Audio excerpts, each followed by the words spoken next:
तो finally ethical hacking की playlist लेकर आ गया हूँ। यह हमारी एथिकल हैकिंग प्लेलिस्ट का पहला वीडियो है जहाँ पर हम एंटायर बेसिक चीजों को कवर अप करेंगे। इसके बाद ऐसी बहुत सारी वीडियो आएगा जहाँ से आप एंटायर एथिकल हैकिंग कोर्स को सीख पाएंगे। तो देखो, इस एंटायर प्लेलिस्ट के अंदर हम उन सारे टॉपिक को कवर करेंगे जो एक एथिकल हैकर को पता होना चाहिए। अगर आप साइबर सिक्योरिटी या फिर एथिकल हैकिंग के फील्ड में नए हैं या फिर कुछ भी नहीं जानते तो ये आपके लिए एक बेस्ट प्लेलिस्ट है। या फिर आप थोड़ी बहुत जानते हैं या फिर इंटरमीडिएट लेवल पर है तब भी ये आपके लिए एक बेस्ट प्लेलिस्ट है, क्योंकि इस एंटायर प्लेलिस्ट के अंदर हम उन सारे मॉड्यूल को कवर अप करेंगे जो एक CEH यानी कि सर्टिफाइड एथिकल हैकर को रिक्वायर्ड होता है। सो प्लीज, अभी तक आपने वीडियो को लाइक नहीं किया है तो प्लीज वीडियो को लाइक कर दे एंड प्लीज चैनल को सब्सक्राइब कर दे इस एंटायर प्लेलिस्ट को एक्सेस करने के लिए।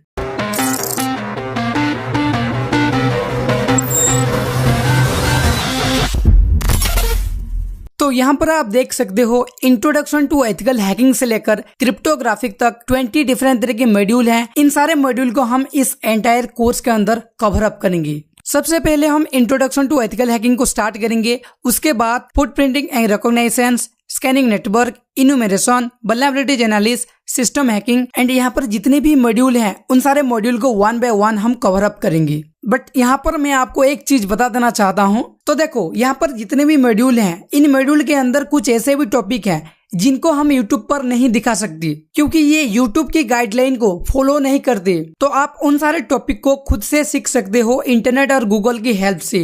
ऐसे बहुत सारे प्लेटफॉर्म मिल जाएंगे जहां से आप उन सारे टॉपिक को इजीली सीख सकते हो। तो चलिए हम स्टार्टिंग करते हैं आज की video introduction to ethical hacking से। तो देखो, इस एंटायर प्लेलिस्ट को एक्सेस करने के बाद आप CEH यानी कि जो सर्टिफाइड एथिकल हैकर एग्जाम है उसके लिए आप रेडी हो जाएंगे। तो अगर आप उस एग्जाम को क्रैक कर लेते हैं, उसके बाद आपके लिए कौन कौन सी करियर अपॉर्चुनिटी है, चलिए उसको देख लेते हैं। तो देखो, अगर आप CEH को क्रैक कर लेते हो तो उसके बाद आपके पास 5 basic entry level career opportunity मिल जाएगा। मैं यहाँ पर सिर्फ 5 एंट्री लेवल पोस्ट के बारे में बात करूंगा, बट इसके अलावा भी बहुत सारे पोस्ट होते हैं जहां पर आप अप्लाई कर सकते हो एज ए फ्रीलांसर या फिर फुल टाइम जॉब के लिए। तो सबसे पहले आप एक एथिकल हैकर बन सकते हो जो कि बहुत ही ज्यादा फेमस है, जहां पर आप ओनर की या फिर ऑर्गेनाइजेशन की परमिशन लेके किसी भी सिस्टम या फिर वेब सर्वर पर या फिर नेटवर्क पर वल्नरेबिलिटीज फाइंड करते हो। देन उस वल्नरेबिलिटीज को रिपोर्ट के फॉर्मेट में उस ओनर को या फिर ऑर्गेनाइजेशन को सबमिट करते हो।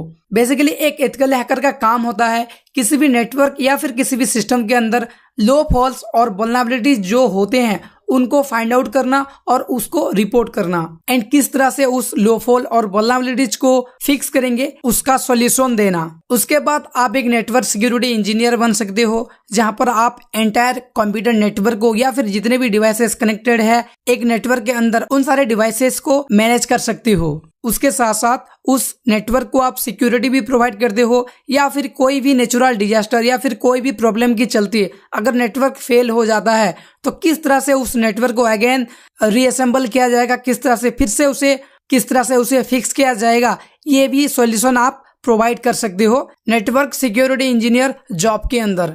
उसके बाद आप एक कंप्यूटर फॉरेंसिक इन्वेस्टिगेटर बन सकते हो। तो देखो, एक कंप्यूटर इन्वेस्टिगेटर का काम होता है किसी भी डिवाइस के अंदर लॉस्ट हुआ डेटा को रिकवर करना। यहाँ पर आपको कुछ ऐसे भी डिवाइस से डेटा रिकवर करना पड़ता है जो कि डैमेज हो गया होता है या फिर वायरस अटैक या फिर हैकिंग के चलते करप्ट हो गया होता है। एंड आज के टाइम पर दोस्तों कंप्यूटर फॉरेंसिक इन्वेस्टिगेटर का बहुत ही ज्यादा डिमांड है, क्योंकि आज के टाइम पर जिस हिसाब से क्राइम चल रहा है उस हिसाब से देखा जाए तो हर एक केस में डेटा को रिकवर करना पड़ता है। तो इस हिसाब से देखा जाए तो आज के टाइम पर कंप्यूटर फॉरेंसिक इन्वेस्टिगेटर का बहुत ही ज्यादा डिमांड है। तो उसके लिए आप एक कंप्यूटर इन्वेस्टिगेटर भी बन सकते हो।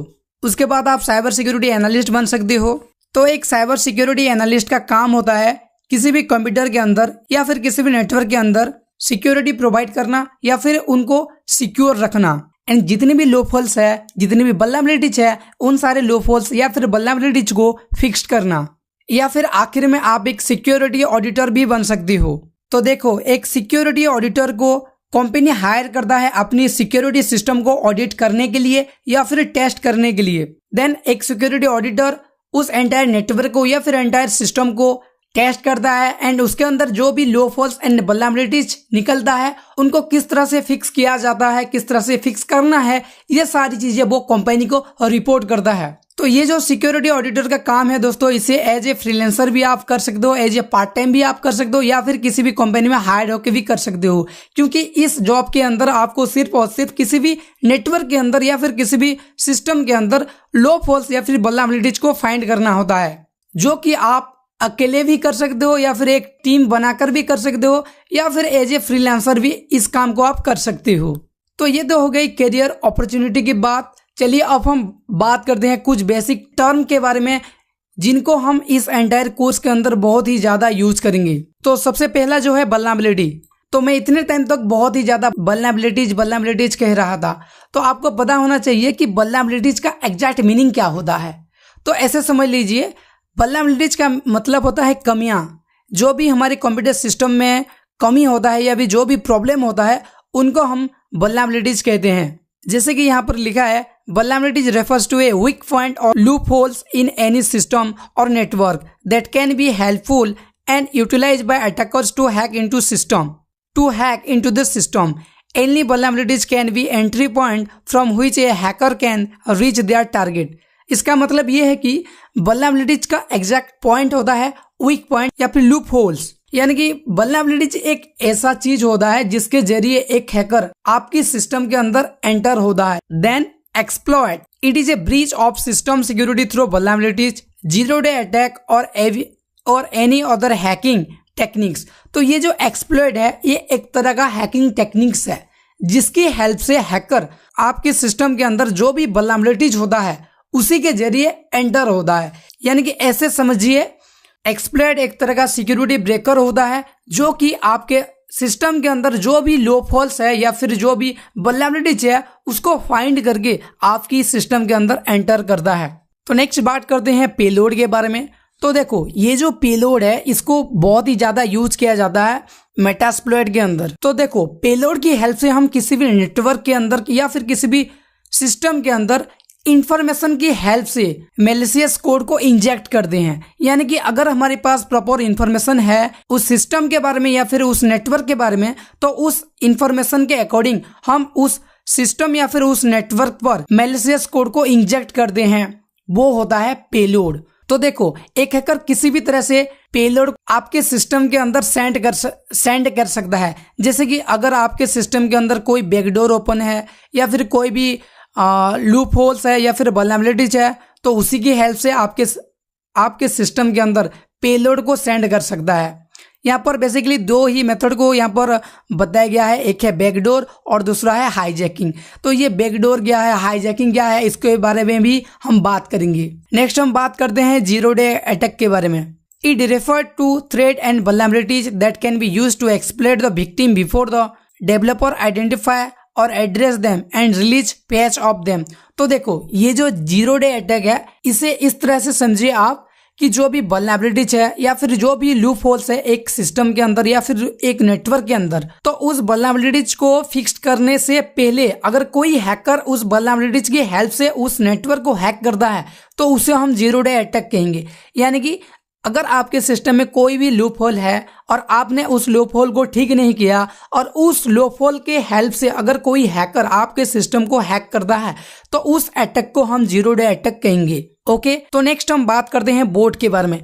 तो देखो, ये जो बोट होता है ये बेसिकली एक सॉफ्टवेयर होता है जिसकी हेल्प से हम ऑटोमेशन काम को करते हैं। जैसे कि यहाँ पर लिखा है, ए boat is a software that control the target remotely and execute predefined task. यानी कि उसके अंदर ऑलरेडी कोड होते हैं, उस कोड को फॉलो करके जो भी टास्क करने के लिए उसे बनाया गया होता है वो टास्क को परफॉर्म करता है। It is capable of running automated script over the internet. Bot are also known as internet bot और वेब बोट। तो जैसे कि मैंने आपको कहा कि इस बोट के अंदर कुछ ऐसे कोड होते हैं जिस कोड को फॉलो करके ये ऑटोमेटिक काम करता है, और इस बोट को इंटरनेट बोट या फिर वेब रोबोट भी कहा जाता है। तो नेक्स्ट हम देखते हैं ऑथेंटिकेशन के बारे में। तो ये जो ऑथेंटिकेशन है ये पूरी की पूरी एक प्रोसेस है जहां पर एक पर्सन का यूजर नेम एंड पासवर्ड को वेरीफाई किया जाता है, उसको ऑथेंटिकेशन कहा जाता है। जैसे कि आप फेसबुक या फिर इंस्टाग्राम पर लॉगिन करते हैं अपने यूजर नेम एंड पासवर्ड देकर, तो जिस टाइम पर सर्वर चेक करता है यूजर नेम एंड पासवर्ड को वेरीफाई करने के लिए, उस एंटायर प्रोसेस को ऑथेंटिकेशन कहा जाता है। नेक्स्ट हम बात करते हैं बैकडोर के बारे में। तो देखो ये जो बैकडोर है ये एक तरह का अटैक माना जाता है। जैसे कि यहाँ पर लिखा है, a backdoor attack is a way to access computer system और encrypted data that bypass the system customary security mechanism. यानी कि किसी भी सिस्टम को उसकी सिक्योरिटी को ब्रेक करके या फिर सिक्योरिटी को कस्टमाइज करके उस सिस्टम के अंदर जब आप घुसते हैं उसको बैकडोर कहा जाता है। जैसे कि फॉर एग्जांपल कोई भी हैकर अगर आपकी ईमेल को एक्सेस करना चाहता है तो सबसे पहले उसको पासवर्ड रिक्वायर्ड होता है, बट वो विदाउट पासवर्ड किसी भी ओटीपी के जरिए या फिर ओटीपी बाईपास के जरिए अगर आपकी ईमेल को एक्सेस कर लेता है उसको हम बैकडोर कहेंगे, क्योंकि वहां पर वो सिक्योरिटी मैकेनिज्म को कस्टमाइज करके, जो ईमेल का सिक्योरिटी मैकेनिज्म है उसको कस्टमाइज करके बैकडोर की हेल्प से आपकी ईमेल आईडी को एक्सेस करता है। तो वो पूरी की पूरी प्रोसेस को हम बैकडोर कहेंगे। ओके, उसके बाद हम बात करते हैं क्रिप्टोग्राफी के बारे में। Cryptography is the process of hiding और coding information so that only the person a message was intend और कैन बी रीड इट। यानी कि क्रिप्टोग्राफी एक प्रोसेस है जहां पर हम इंफॉर्मेशन या फिर जो भी एसेंशियल डेटा है उनको हम हाइड करते हैं या फिर एनक्रिप्ट करते हैं, तो उस प्रोसेस को क्रिप्टोग्राफी कहा जाता है। The art of cryptography has been used to code message for thousand of years and continue to be use in bank card, computer password and e commerce. तो देखो ये जो क्रिप्टोग्राफी है इसको बहुत सालों से यूज किया जा रहा है, क्योंकि इसकी हेल्प से हम कोई भी एसेंशियल डेटा को एनक्रिप्ट करते हैं। जैसे कि बैंक पर जितने भी इंफॉर्मेशन है वो एनक्रिप्टेड फॉर्मेट में होते हैं एंड उन सारे डेटा को एनक्रिप्ट करने के लिए क्रिप्टोग्राफी का यूज किया जाता है। तो क्रिप्टोग्राफी के बारे में भी डिटेल में इस वीडियो के अंदर देखेंगे, बट उससे पहले आपको थोड़ी बहुत क्रिप्टोग्राफी से रिलेटेड जानकारी होना चाहिए। उसके बाद हम बात करते हैं रिसिलियंस के बारे में। तो देखो it ability to recover root state. तो इसकी हेल्प से हम कोई भी सिस्टम को किसी भी सिस्टम को या फिर किसी भी नेटवर्क को रूट लेवल पर एक्सेस करते हैं। बग, तो बग के बारे में अक्सर आपने सुना होगा, इसको हम एरर कहते हैं या फिर लूप होल भी कहते हैं। ये एक तरह का वल्नरेबिलिटी है, कमियां हैं जो कि हमें हेल्प करता है किसी भी सिस्टम को इम्प्रूव करने के लिए। तो नेक्स्ट हम बात करते हैं लूप होल के बारे में। तो लूप होल एक तरह का वल्नरेबिलिटी है, जैसे कि हमने पहले से ही डिस्कशन किया है। ये एक तरह का वीक पॉइंट होता है, एक कमियां होता है जो एक हैकर को हेल्प करता है किसी भी नेटवर्क या फिर सिस्टम के अंदर एंटर होने के लिए। तो देखो एज ए एथिकल हैकर आपको मैं यही रिकमेंड करूंगा, अगर किसी भी सिस्टम के अंदर या फिर कोई भी नेटवर्क के अंदर आप लूप होल या फिर वल्नरेबिलिटीज को फाइंड करते हैं तो उस लूप होल को या उस वीक पॉइंट को आप सडनली उस ओनर को या फिर ऑर्गेनाइजेशन को रिपोर्ट करें, क्योंकि एज ए एथिकल हैकर ये आपके लिए बहुत ही एसेंशियल है। तो चलिए अब हम नेक्स्ट बात करते हैं इन्यूमरेशन के बारे में। तो देखो enumeration is extracting A system valid user name, machine name, share name, dictionary name and other information. यानी कि जो इन्यूमरेशन होता है ये एक तरह का इंफॉर्मेशन को प्रोवाइड करता है। जैसे कि यहाँ पर आप देख सकते हो, इट इज ए की component of ethical hacking and penetration testing. ये एक की कंपोनेंट होता है, यानी इन्यूमरेशन की हेल्प के बिना हम एथिकल हैकिंग या फिर पेनिट्रेशन टेस्टिंग को परफॉर्म नहीं कर सकती। As it can be provide attackers with a wealth of information that can be used to exploit vulnerabilities। यानी कि इन्यूमरेशन की हेल्प से ही हम किसी भी सिस्टम, किसी भी टारगेटेड सिस्टम या फिर टारगेटेड नेटवर्क के बारे में कंप्लीट इन्फॉर्मेशन को कलेक्ट करते हैं। तो हम बात करेंगे इन्यूमरेशन को किस तरह से यूज किया जाता है। जब इन्यूमरेशन मॉड्यूल को हम पढ़ेंगे वहां पर आप कंप्लीटली इन्यूमरेशन को यूज कर पाएंगे।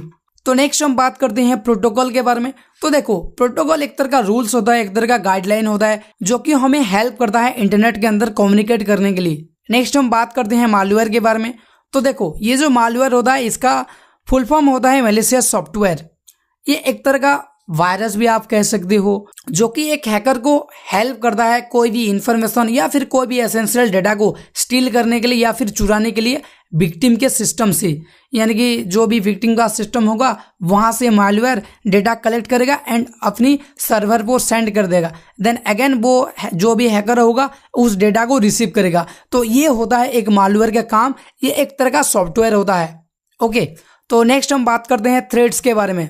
ए साइबर और cyber security threats is a malicious act that seek to damage data, steal data or disturb digital life in general. Cyber threats include computer viruses, data breach, denial of service attack and other attack vector. यानी कि जो भी cyber security के field में कुछ गलत काम होते हैं, जैसे कि किसी भी डेटा को डैमेज करना, कोई भी डेटा को चुरा लेना या फिर किसी भी डेटा को करप्ट कर देना, किसी भी सिस्टम के ऊपर अटैक परफॉर्म करना, इन सारी चीज़ों को हम थ्रेट्स कहेंगे। तो नेक्स्ट हम अपनी मेन कंसेप्ट के ऊपर आते हैं जो कि है हैकिंग कॉन्सेप्ट। तो अब हम बात करते हैं हैकिंग कॉन्सेप्ट के बारे में। तो देखो, the term hacking in information security refers to exploiting vulnerabilities in a system and compromise the security to gain unauthorised command and control of the system. तो ये जो हैकिंग टर्म है, इसे यूज किया जाता है इंफॉर्मेशन सिक्योरिटी के अंदर कोई भी वल्नरेबिलिटीज को एक्सप्लॉइट करने के लिए एंड किसी भी सिस्टम के अंदर एंड सिक्योरिटी को कॉम्प्रोमाइज करने के लिए, ताकि अनऑथराइज तरह से एक हैकर सिस्टम के अंदर एंटर हो पाए। तो ये जो हैकिंग वर्ड होता है दोस्तों, ये इलीगल टर्म माना जाता है, क्योंकि हैकिंग एक अनऑथराइज या फिर विदाउट परमिशन किया जाता है, इसलिए इसको एक इलीगल टर्म माना जाता है। तो नेक्स्ट हम बात कर लेते हैं कि हैकिंग किस लिए किया जाता है, किस लिए अनऑथराइज या फिर किस लिए विदाउट परमिशन से किसी भी सिस्टम की सिक्योरिटी को कॉम्प्रोमाइज किया जाता है, ये देख लेते हैं। तो देखो, उस सिस्टम को ऑल्टरिंग करने के लिए हैकिंग किया जाता है, या फिर उसके अंदर जो भी फीचर है, जो उसका जो भी गोल है, उस गोल से डिस्ट्रैक्ट करने के लिए हैकिंग किया जाता है, या फिर उसका जो भी एसेंशियल क्रेडेंशियल इंफॉर्मेशन है उसको चोरी करने के लिए भी यूज किया जाता है, या फिर कोई भी अदर बैड मोटिव या फिर बैड इंटेंशन के लिए भी हैकिंग परफॉर्म किया जाता है। जैसे कि मैंने पहले से कहा, हैकिंग एक इलीगल टर्म है, या फिर अगर आप हैकिंग परफॉर्म करते हैं तो वो इलीगल है। तो उस हिसाब से एक हैकिंग परफॉर्म किया जाता है किसी भी सिस्टम की सिक्योरिटी को ऑल्टरिंग करने के लिए या फिर चेंज करने के लिए, या फिर आपका जो भी गोल है, आपकी गोल से डिस्ट्रैक्ट करने के लिए हैकर आपके ऊपर हैकिंग अटैक परफॉर्म करते हैं, या फिर आपका जो भी एसेंशियल इंफॉर्मेशन है, क्रेडेंशियल इंफॉर्मेशन है, उनको चुराने के लिए भी हैकर आपके सिस्टम पर हैकिंग अटैक परफॉर्म करते हैं। अदर बैड इंटेंशन है उनका, तो उसके लिए भी आपके सिस्टम पर हैकर हैकिंग अटैक परफॉर्म करते हैं। तो देखो, हैकिंग परफॉर्म करना एक इलीगल चीज है, बट उसके अल्टरनेटिव एक एथिकल हैकिंग होता है, जहां पर आप जो भी हैकिंग अटैक हो रहा होता है उनको आप डिफेंस करेंगे। तो देखो, इस एंटायर कोर्स के अंदर हम कंप्लीटली एथिकल वे में हैकिंग को सीखेंगे, यानी कि जो भी डिफेंस वाला हैकिंग है, जो भी एथिकल हैकिंग है, उसको हम कवर करेंगे इस एंटायर फील्ड के अंदर, इस एंटायर प्लेलिस्ट के अंदर। अब हम बात करते हैं हैकर्स कौन होते हैं। A person capable of stealing information such as business data, personal data, financial information, credit card information, user name and password from the system them and have no authorise to access. तो देखो, एक person जो कि किसी भी information को steel करता है या फिर चुरा लेता है, चाहे वो बिजनेस डेटा हो या फिर पर्सनल डेटा हो या फिर फाइनेंशियल इंफॉर्मेशन हो, विदाउट परमिशन, तो उसको हैकर कहा जाता है। यानी कि मान लीजिए कोई एक बंदा है, आपकी परमिशन के बिना आपकी जो भी पर्सनल डेटा है या फिर जो भी क्रेडिट कार्ड का इंफॉर्मेशन है या फिर आपकी बैंकिंग का जो भी यूजर नेम एंड पासवर्ड है उसे चुरा लेता है, तो उस पर्सन को हम हैकर कहेंगे। तो देखो, हैकर हम उस केस में कहेंगे जब कंप्यूटर के हेल्प से ये सारी चीजें वो परफॉर्म करता है, तो उसको हम हैकर कहेंगे। तो देखो, आपको किसी भी तरह की हैकर नहीं बनना है, आपको सिर्फ और सिर्फ व्हाइट हैट हैकर या फिर एथिकल हैकर जो कहते हैं वो बनना है। उसके बारे में हम डिस्कस करेंगे। तो ये जो हैकर लोग होते हैं दोस्तों, ये बैड इंटेंशन से या फिर विदाउट परमिशन से आपकी डेटा को स्टील करते हैं, आपकी डेटा को चुरा लेते हैं, तो वो होते हैं हैकर। तो उसके बाद हम बात करते हैं टाइप्स ऑफ हैकर के बारे में। तो हैकर कौन होते हैं ये तो आपको पता चल गया। अब हम बात करते हैं टाइप्स ऑफ हैकर के बारे में कि कितने टाइप्स के हैकर होते हैं। तो देखो, यहाँ पर मैंने बेसिकली 5 तरह के हैकर के बारे में बात किया है, बट इसके अलावा भी और बहुत सारे हैकर होते हैं। तो देखो, सबसे पहला जो है ब्लैक हैट हैकर, देन है white hat hacker, then grey hat hacker, then red hat hacker, then है स्क्रिप्ट केडी। तो ये जो ब्लैक हैट हैकर होते हैं, ये एक तरह का साइबर क्रिमिनल होते हैं जो कि विदाउट परमिशन किसी भी ऑर्गेनाइजेशन के ऊपर अटैक परफॉर्म करते हैं, किसी भी सिस्टम के ऊपर अटैक परफॉर्म करते हैं या फिर किसी भी नेटवर्क के ऊपर अटैक परफॉर्म करते हैं। यानी कि इनके पास कोई भी परमिशन नहीं होता, ये विदाउट परमिशन किसी भी नेटवर्क के अंदर अटैक परफॉर्म करते हैं, वो भी बैड इंटेंशन के साथ। यानी कि इनका मकसद होता है इलीगल एक्टिविटीज करना, क्राइम को सपोर्ट करना। तो आप इस तरह की हैकर कभी भी मत बने, क्योंकि इसके लिए जेल भी हो सकता है। तो बेसिकली ब्लैक हैट हैकर वो साइबर क्राइम को प्रमोट करते हैं, वो इलीगली किसी भी सिस्टम को हैक करते हैं। नेक्स्ट हम बात करते हैं व्हाइट हैट हैकर के बारे में। तो ये जो व्हाइट हैट हैकर हैं उनको एथिकल हैकर भी कहा जाता है, एंड उनके पास प्रॉपर परमिशन होता है किसी भी सिस्टम, किसी भी नेटवर्क या फिर किसी भी ऑर्गेनाइजेशन के ऊपर अटैक करने का। यानी कि ये जो एथिकल हैकर होते हैं ये परमिशन लेके किसी भी सिस्टम के ऊपर या फिर नेटवर्क के ऊपर अटैक परफॉर्म करते हैं, एंड वहाँ पर जो भी लूप होल या फिर जो भी वल्नरेबिलिटीज निकलता है उनको फिक्स करते हैं। तो आप ट्राई कीजिए एक एथिकल हैकर बनने के लिए, एक व्हाइट हैट हैकर बनने के लिए, क्योंकि इसका बहुत ही ज़्यादा स्कोप है आज के टाइम पर। नेक्स्ट हम बात करते हैं ग्रे हैट हैकर के बारे में। तो ये जो ग्रे हैट हैकर है ये दोनों काम करते हैं, ब्लैक हैट हैकर का काम भी करते हैं और व्हाइट हैट हैकर का काम भी करते हैं उनके रिक्वायरमेंट के हिसाब से। तो ये जो ग्रे हैट हैकर होते हैं वो सिचुएशन के हिसाब से अलग अलग तरह से एक्टिविटीज को परफॉर्म करते हैं। तो नेक्स्ट हम बात करते हैं रेड हैट हैकर के बारे में। तो देखो, red hat hacker who known as vigilante hackers are motivated to fight against black hat hacker. तो ये जो रेड हैट हैकर होते हैं ब्लैक हैट हैकर के अगेंस्ट में फाइट करने के लिए रेडी होते हैं। यानी कि इनका काम होता है कोई भी इलीगल एक्टिविटीज को रोकना, कोई भी साइबर क्राइम को रोकना, किसी भी तरह की साइबर क्राइम को रोकना, वो होता है एक रेड हैट हैकर का काम। नेक्स्ट हम बात करते हैं स्क्रिप्ट केडी के बारे में। Script kiddie are less experience malicious hacker who use existing software for launching hacking attacks। तो ये जो स्क्रिप्ट एडीज होते हैं इनके पास ज़्यादा एक्सपीरियंस नहीं होता, ज़्यादा नॉलेज नहीं होता हैकिंग के बारे में, बट फिर भी ये जितने भी ऑलरेडी एग्जिस्टिंग टूल्स हैं, ऑलरेडी एग्जिस्टिंग सॉफ्टवेयर हैं, उनकी हेल्प से हैकिंग परफॉर्म करते हैं। तो आप इस तरह का काम मत कीजिए, आप प्रॉपर इन्फॉर्मेशन को कलेक्ट कीजिए, प्रॉपर तरह की नॉलेज को गेन करें, देन आप हैकिंग परफॉर्म करें एंड एक एथिकल हैकर बने। तो देखो, इस एंटायर कोर्स के अंदर हम फुल्ली एथिकल हैकिंग कोर्स को कवर करेंगे। हम किसी भी तरह की इलीगल टॉपिक को नहीं पढ़ेंगे, किसी भी तरह की इलीगल अटैक को हम परफॉर्म नहीं करेंगे। तो ध्यान रखिए, हम इस एंटायर कोर्स के अंदर सिर्फ और सिर्फ एथिकल हैकिंग कोर्स को ही कवर अप करेंगे। ओके, तो नेक्स्ट हम बात करते हैं कुछ सिक्योरिटी अटैक्स के बारे में, जिनको आप इस एंटायर कोर्स के अंदर लर्न करेंगे। और एज ए एथिकल हैकर आपको इन सारे अटैक के बारे में नॉलेज होना चाहिए, इस अटैक को किस तरह से परफॉर्म किया जाता है एंड किस तरह से प्रिवेंट किया जाता है। यानी कि आपको पता होना चाहिए इस अटैक को किस तरह से परफॉर्म किया जाता है, एंड अगर कोई ब्लैक हैट हैकर इस अटैक को परफॉर्म कर रहा है तो आप किस तरह से इसको डिफेंस करेंगे या फिर रोकेंगे। तो देखो, पहला जो अटैक है वो है made in the middle attack. तो इस अटैक के अंदर क्या होता है, hacker basically system and server के बीच में रहता है और आपके सिस्टम से जो भी इंफॉर्मेशन सर्वर को जा रहा है उस इंफॉर्मेशन को मॉडिफाई करता है, या फिर जो भी इंफॉर्मेशन सर्वर से आपके पास आ रहा है उस इंफॉर्मेशन को मॉडिफाई करता है, ताकि आप जो भी प्रॉपर इंफॉर्मेशन पाना चाहते हैं वो ना पाए और हैकर आपकी इंफॉर्मेशन को चुरा सके। तो वो होता है man in the middle attack. तो इन सारे अटैक को हम आगे बहुत ही डिटेल में डिस्कशन करेंगे। जैसे ही हमारा प्लेलिस्ट आगे आगे बढ़ता जाएगा आप हर एक कॉन्सेप्ट को सीखते जाएंगे। तो नेक्स्ट हम बात करते हैं फिशिंग अटैक क्या होता है। तो देखो, फिशिंग अटैक एक तरह का ऐसा अटैक होता है जहां पर आपको एक लिंक सेंड किया गया होता है, जिस लिंक को अगर आप क्लिक करेंगे एंड वहां पर जो भी आप इंफॉर्मेशन को एंटर करेंगे वो सारे इंफॉर्मेशन हैकर के पास चला जाएगा। तो फिशिंग अटैक आज के टाइम पर ज्यादातर नहीं परफॉर्म किया जाता है, क्योंकि आप किसी भी फिशिंग लिंक को इजीली वेरीफाई कर सकते हो। पहले के टाइम में किसी की ईमेल या फिर किसी की फेसबुक को हैक करने के लिए फिशिंग अटैक को बहुत ही ज़्यादा यूज किया जाता है, बट आज के टाइम पर कुछ ऐसे वेबसाइट हैं, कुछ ऐसे सॉफ्टवेयर हैं जहां पर कुछ ऐसे सॉफ्टवेयर आते हैं मोबाइल के साथ या फिर कंप्यूटर सिस्टम के साथ जो कि फिशिंग अटैक को डिटेक्ट कर लेते हैं। तो नेक्स्ट हम बात करते हैं एक्सक्यूएल इंजेक्शन के बारे में। तो देखो, ये जो एक्सक्यूएल इंजेक्शन है इसका एक पूरी डेटाबेस लैंग्वेज है जिसको हम एसक्यूएल कहते हैं। उस लैंग्वेज की हेल्प से हम किसी भी डेटाबेस या फिर वेब सर्वर पर